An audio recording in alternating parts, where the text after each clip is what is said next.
రసహృదయులైన మిత్రులందరికీ కూడా నమస్కారం. ఈరోజు మలయాళ జానపద కథల్లో 66వ కథ 'వయస్కర చతుర్వేది భట్టాత్రి' కథని మనం చెప్పుకోబోతున్నాం.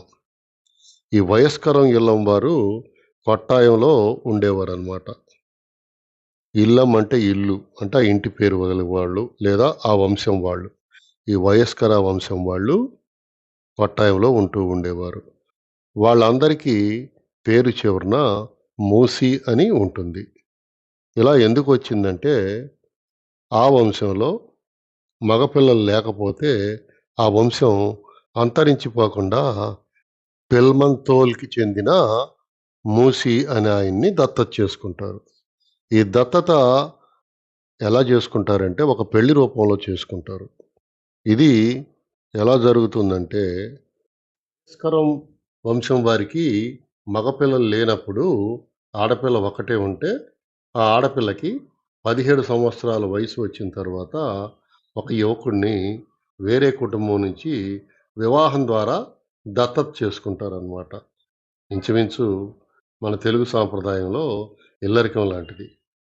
కానీ ఇక్కడ కేరళలో ఇంటి పేరు కూడా మారిపోతుంది. ఎందుకంటే ఇల్లరికం వచ్చిన ఆళ్ళకి ఆస్తి మీద హక్కు కూడా వస్తుంది కాబట్టి, అంటే ఆస్తి హక్కుని దత్తత చేసుకున్నాడు కాబట్టి, ఆ దత్తు వెళ్ళిన పురుషుడికి ఇంటి పేరు కూడా మారిపోతుంది.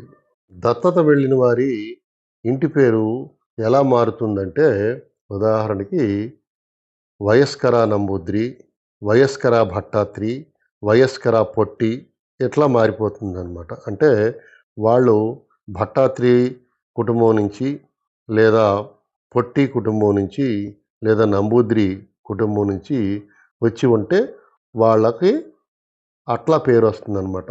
ముందు వయస్కర అనే పేరు పెట్టుకుని తర్వాత నంబూద్రి, భట్టాత్రి, పొట్టి అని అంటూ ఉంటారు. ఇక అసలు కథలోకొస్తే కొన్ని వందల సంవత్సరాల క్రితం వయస్కర కుటుంబం వాళ్ళు మగపిల్లలు లేకపోతే భట్టాత్రి వంశం నుంచి ఒక భట్టాత్రిని దత్తు చేసుకుంటారు. అప్పటి నుండి వాళ్ళకి వయస్కర భట్టాత్రిలు అని పేరొచ్చింది. మళ్ళీ భవిష్యత్తులో ఇంకో దత్తు జరిగే వరకు ఆ కుటుంబం వారిని ఆ విధంగానే పిలుస్తారనమాట. ఎట్లా వయస్కర భట్టాత్రిలు అని. ఈ వయస్కర కుటుంబంలో ఒక భట్టాత్రి గారు 4 వేదాలు చదువుకుంటాడు. చదివి చతుర్వేది అని పిలిపించుకుంటాడు. అంటే 4 వేదాలు చదివిన వాళ్ళని చతుర్వేది అనే బిరుదుతో పిలుస్తారనమాట. అతను తంత్రశాస్త్రం కూడా నేర్చుకుంటాడు. గొప్ప తాంత్రికుడిగా ఆ కాలంలో పేరు ప్రఖ్యాతులు గడిస్తాడు. భూత వైద్యం చేసి ప్రజలకు పట్టిన భూతాల్ని, దెయ్యాల్ని వదిలించి ప్రజలకి చాలామందికి ఉపశమనం కలిగించుతాడనమాట. ఓసారి కాలికట్ రాజుగారైన జామరునికి ఒక యక్షిణి ఆవహిస్తుంది. ఆయనకి అప్పటినుంచి ఆరోగ్యం క్షీణించిపోతుందనమాట. ఆయన రాజుగారు కాబట్టి ఎందరెందరో వైద్యుల్ని పిలిపించి వాళ్ళతో వైద్యం చేయించుకుంటాడు. కానీ అతనికి పట్టిన యక్షిణి అతన్ని వదిలి వెళ్ళదు. అప్పుడు ఎవరో చెప్పిన దాని మీద అతను ఏం చేస్తాడంటే, ఈ వయస్కర చతుర్వేది భట్టాత్రి గురించి విని ఆయన్ని పిలిపిస్తాడు. ఆయన కొట్టాయం నుంచి కాలికట్‌కి వస్తాడు. ఆ కాలికట్‌నే కోయిక్కోడ్ అని చెప్పేసి అంటున్నారు. కోజిక్కోడు లేదా కోయిక్కోడ్ అని చెప్పేసి అంటున్నారనమాట. ఈ వయస్కర చతుర్వేది భట్టాత్రి వచ్చి వైద్యం చేసి రాజుగారైన జామరునికి పట్టిన యక్షిణ్ణి పారద్రోలుతాడు. రాజుగారు భట్టాత్రికి మంచి కానుకలు, ధనం ఇలాంటియన్నీ ఇచ్చి సాగనంపుతాడు. భట్టాత్రి కొట్టాయం నుంచి తిరుగు ప్రయాణం అయ్యి నడకదారిన బయలుదేరతాడు. అలా బయలుదేరి నడుచుకుంటూ వెళ్తుంటే రాత్రి చీకటి పడే సమయానికి ఆయన ఒక పల్లెటూరు చేరుకుంటాడు. ఆ ఊరిలో ఎవరైనా బ్రాహ్మలున్నారా అని వాకప్ చేసి అతను ఆ బ్రాహ్మల ఇంట్లో ఆ రాత్రి గుంటాకి నిర్ణయించుకొని వెళ్ళి వాళ్ళని అడుగుతాడు. ఈ రాత్రికి మీ ఇంట్లో ఉంటాను. నాకు భోజనం ఏర్పాటు చేస్తారా అని. అంటే వాళ్ళు సరేనని చెప్పేసి ఆ రోజు రాత్రికి అతనికి భోజనాన్ని ఏర్పాటు చేస్తారు. వయస్కర చతుర్వేది భట్టాత్రి వెళ్ళి స్నానం చేసుకొని వచ్చి భోజనం చేస్తాడు.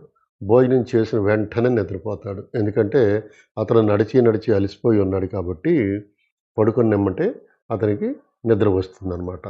పడుకునేటప్పుడు అతను ఏం చేస్తాడంటే, అతను తన తలగడ క్రింద ఒక గ్రంథాన్ని పెట్టుకొని నిద్రపోతాడు. ఎందుకంటే దెయ్యాలు, భూతాలు ఆ పవిత్ర గ్రంథం దగ్గరికి రావు అని నమ్మకం అనమాట.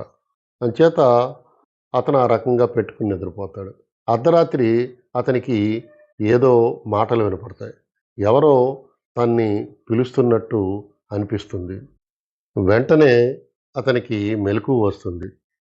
మెలకువ రాగానే అసలు ఏంటి? ఎవరు మాట్లాడుతున్నారు? అని జెప్పేసి వింటాడు. వింటే అతనికి ఏమని వినిపిస్తుందంటే, ఒక స్త్రీ కంఠం "నీ తలగడ కింద ఉన్న గ్రంథాన్ని అక్కడి నుంచి తీసివెయ్యి" అని చెప్పి అంటుంది.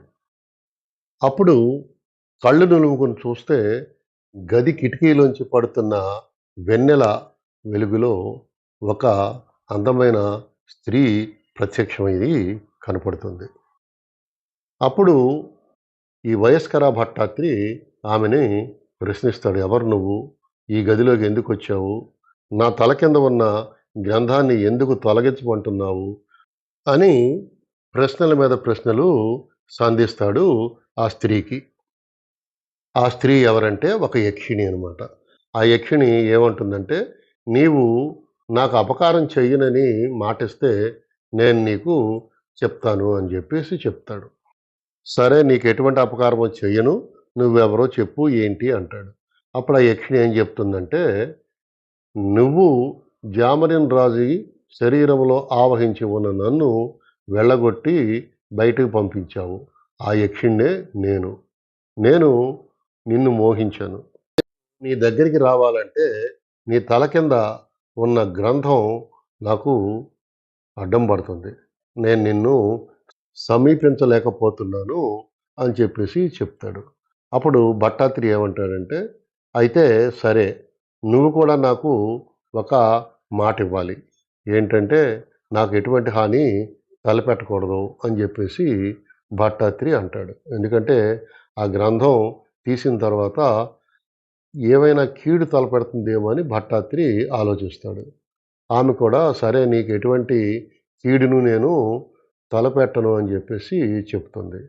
భట్టాత్రి ఆమె యొక్క అందాన్ని చూసి పరవశుడైపోతాడు. అందుకనే తన తల కింద ఉన్న గ్రంథాన్ని అవతల పెడతాడు. ఇంకా ఆ రాత్రంతా ఆళ్ళిద్దరూ కలిసి సుఖ సంసారం చేస్తారు. అప్పుడు యక్షిణి భట్టాత్రితో "నేను నిన్ను అమితంగా ప్రేమించాను. ఇక నుంచి నేను నీతోనే ఉండిపోతాను" అని చెప్తది. భట్టాత్రి కూడా సరేనంటాడు. తెల్లవారిన తర్వాత భట్టాత్రి ఆ ఊరు విడిచి, ఆ గ్రామంలో ఆ ఇంటిని వదిలి, అక్కడి నుంచి తన ఊరికి, తన ఇంటికి బయలుదేరి వెళ్ళిపోతాడు. యక్షిణి కూడా అతని వెంటనే వెళ్తుంది. కానీ యక్షిణి భట్టాత్రికి తప్ప ఇంకెవ్వరికీ మనిషి రూపంలో కనపడదనమాట. వాళ్ళ ఇల్లముకి వెళ్ళాక, అంటే వాళ్ళ ఇంటికి వెళ్ళాక యక్షిణి, భట్టాత్రిలు ప్రతిరోజు కలుస్తూ ఉంటారు. స్వర్గ సుఖాల్ని అనుభవిస్తూ ఉంటారు. ఆ యక్షిణి ఒకసారి గర్భం ధరిస్తుంది. ఆమెకు ఇంకో చిన్న యక్షిణి జన్మిస్తుంది. కొన్నాళ్ళకి భట్టాత్రి వృద్ధుడైపోతాడు. యక్షిణి కూడా అతని మీద మోజు తీరిపోతుంది. యక్షిణి భట్టాత్రిని వదిలి వెళ్ళిపోతానంటుంది. అప్పుడు భట్టాత్రి యక్షిణితో తన సంతానమైన చిన్న యక్షిణ్ణి వాళ్ళ బంధానికి గుర్తుగా తన దగ్గరే ఉంచమని చెప్పేసి కోరతాడు. చిన్న యక్షిణ్ణి అక్కడే ఉంచటానికి పెద్ద యక్షిణి అంగీకరించి తన కుమార్తె అయిన చిన్న యక్షిణి భట్టాత్రి దగ్గర వదిలేసి వెళ్ళిపోతుంది. ఆ చిన్న యక్షిణి అప్పటినుంచి భట్టాత్రి ఇంట్లోనే ఉంటుంది. తన తండ్రికి ఒక్కడికే ఆమె మనిషి రూపంలో కనిపిస్తూ ఉంటుంది. అలా కొంతకాలం గడిచిపోతుంది. ఈ వయస్కర చతుర్వేది భట్టాత్రి వృద్ధుడైపోతాడు. అవసాన దశకు చేరుకుంటాడు. తన మొదటి భార్యకి, అంటే అసలు భార్యకి పుట్టిన పిల్లలుంటారు. అందులో పెద్దవాడిని తన దగ్గరికి పిలిపించుకుని చివరి శ్వాస విడిచే ముందు కొడుక్కి చెప్తాడు. యక్షినికి తనకి గల సంబంధం గురించి, యక్షినికి పుట్టిన చిన్న యక్షిని గురించి, ఆ చిన్న యక్షిణ్ణి వాళ్ళ యొక్క కులదేవతగా అంగీకరించమని, ఆమెను ఆరాధించమని, ఇతర దేవతలకు చేసినట్లు ఆమెకు కూడా పూజలు నిర్వహించమని చెప్తాడు ఈ వయస్కర చతుర్వేది భట్టాత్రి తను చనిపోయే ముందనమాట. కొడుకు తండ్రి యొక్క కడసారి కోరికని మన్నించాలని చెప్పేసి సరేనని అంగీకరిస్తాడు. తన సవతి చెల్లెల్ని కులదేవతగా కొలవటానికి అంగీకరిస్తాడు. అతనికి మాట ఇస్తాడనమాట.